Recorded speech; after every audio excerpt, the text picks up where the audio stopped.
អាញាសាលានៃសាលាដំបងរាជធានីភ្នំពេញចុះអនុវត្តនៃការរឹបអូសរថយន្តអុកញ៉ាជាធីឡាយម្ចាស់សាលាសវណ្ណភូមិដែលជាកូនបំណុលជាបណ្ដោះអាសន្ន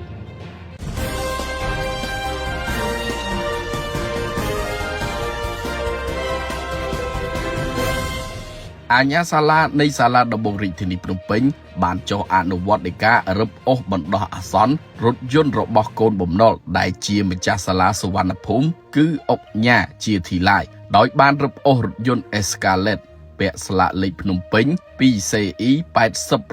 8927ការអនុវត្តនៃការរឹបអូសរថយន្តនេះបានធ្វើឡើងនៅព្រឹកថ្ងៃទី2ខែធ្នូឆ្នាំ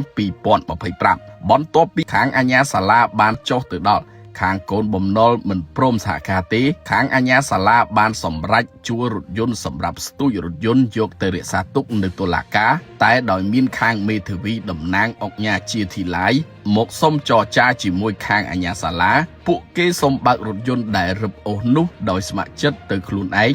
ដើម្បីយកទៅរក្សាទុកនៅសាលាដំបងរាជធានីភ្នំពេញពាក់ព័ន្ធនឹងករណីខាងលើនេះ